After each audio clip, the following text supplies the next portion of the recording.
youth pastor in Southern Illinois. A team of us went to Connecticut to do a vacation Bible school.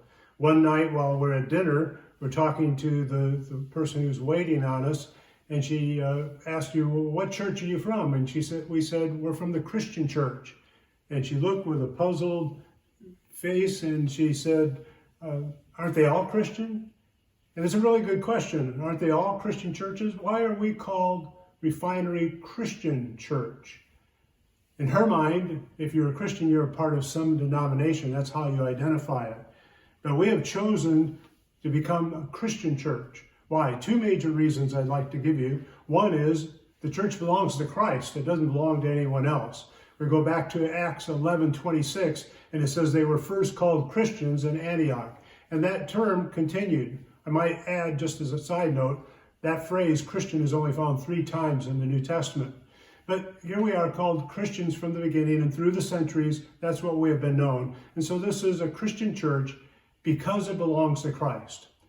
But in the United States, there was a movement that took place in the early 1800s. And it's sometimes called the Restoration Movement and sometimes the Stone Campbell Movement because of 2 men by the name of Alexander Campbell and Barton W. Stone. And within the States, we're part of that tradition. And the tradition was to come back to unify people because they saw that the church was so divided. In fact, Alexander Campbell and his father Thomas were members of the Old Light Anti-Burger Seceder Presbyterian Church. And there's all kinds of different combinations of that as well. And they said, look what we have done to the church. We have so subdivided it.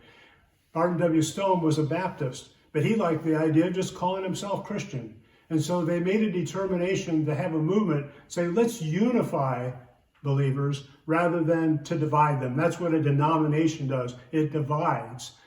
It said, this is a movement to unify. Who do we unify ourselves in? We unify ourselves in the person of Jesus.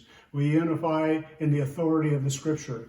And as a result of that, we want to bring people together in Christ, not to any denomination, but to a person, to Jesus, whose church it is. So we are Refinery Christian Church because we're Christians, the church belongs to Christ, but also we want to unify all people because whether they're a Baptist or a Lutheran or a Presbyterian, hopefully they're a Christian. So let's just say we're Christians and move forward from there and bring a unified message to the world. Just as Jesus prayed in John 17, praying that we might be one so that the world might be brought to faith in him.